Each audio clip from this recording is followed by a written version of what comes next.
What's up guys, Toby here. Hope you're all doing well and staying safe. I've been reviewing tons of CVs over the last few weeks and giving one-on-one feedback, but I'm seeing a lot of the same errors across the board, a lot of commonalities, and I want to use this platform to share some of those findings so that we can all benefit. Appreciate it's a really tough job market at the moment, right, with COVID. We all know that. But it just means we need to just raise the bar with our applications. If you're not going to get to the next stage, if you're not going to land a job, let it be because someone else just has more relevant experience than you. Don't let it ever be because your CV wasn't elite, because that's something that we can fairly easily control. And if you have any issues with that, reach out to me. So first thing is really for me, and if anyone disagrees, DM me and we can have this debate. But I feel like a CV should be one page only, especially if you're going for an entry-level role. Just don't have the level of experience to warrant it going on to multiple pages. Let's have some empathy for our reader, for our recruiter. Yeah, let's say it's a popular job we're going for, 500 applications, and everyone does 2 pages. That's 1,000 pages I've got to read through. And let's say I've got 5 job roles out that day. That's 5,000 pages. It's going to take up a lot of time.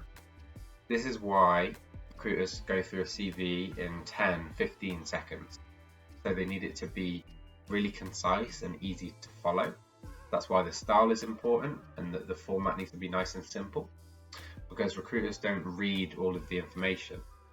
What they do is skim through and try and match you up with the job description. So they just want to see if you've got the right skills and experience which match up to the job description. Now, what does that mean? That ultimately means what should be included is something that will help you get to the next stage, which is relevant to that role. So if you've got tons of experience or information that you're including that's not going to help you get this position, cut it out. Be really ruthless in what you include.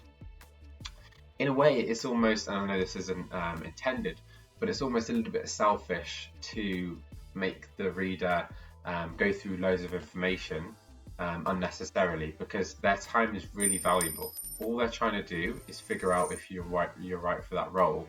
So it's almost a little bit selfish in the way to try and make them read loads of information. So flip it and think, how can I make it easier for the reader to just take on what's important? By being concise and only including what's important, that's going to make every word, sort of every point, really bang in the mind of the recruiter, and they can skim through and say, yeah, I like it, next phase please. And then a continuation of that, I'm seeing a lot of subjective points, a lot of subjective skills being outlined as well. Anyone in the world can say they've got excellent teamwork and skills, or they're an excellent communicator. How am I supposed to believe you? Come on. If it's that's an opinion, that's your opinion. If you put it down a line and you read it and it's your opinion, that means I can just easily argue with it in my mind. What you want to do is try and focus on things you actually did that is hard for anyone to debate. So I managed X. I looked after the bar and there was 100 customers per day. I was responsible for this. I managed this. That's what you want to be going for.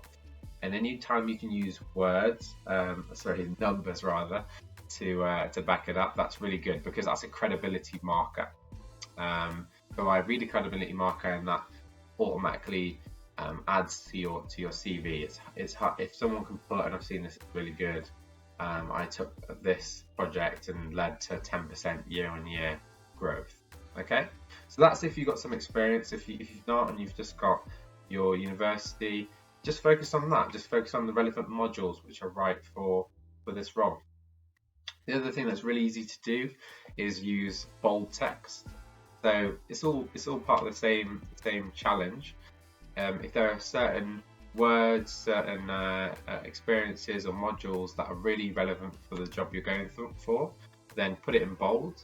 That just makes it easier for me as the recruiter to read that and know, yeah, you've got experience and that links to this, great, tick box, move on. And then if you've got volunteering or additional interests, don't go into too much detail on those. Save that for the interview where you're really going to show off your personality. Recruiters and employers are really smart. They can just read the headline of those achievements and experiences, and they'll get it. They'll understand the benefit that's going to bring. So those are really the key points. It's quite simple. It's not something too outlandish. We're not reinvented the wheel here. But I do think these tweaks will really help you guys out, even in this tough job market, and this could really make a difference if you get into the next stage. So feel free to reach out if you need any further guidance on all of this. But yeah, best of luck, guys, and yeah, really just use your CV to put yourself in the best position to land that job role.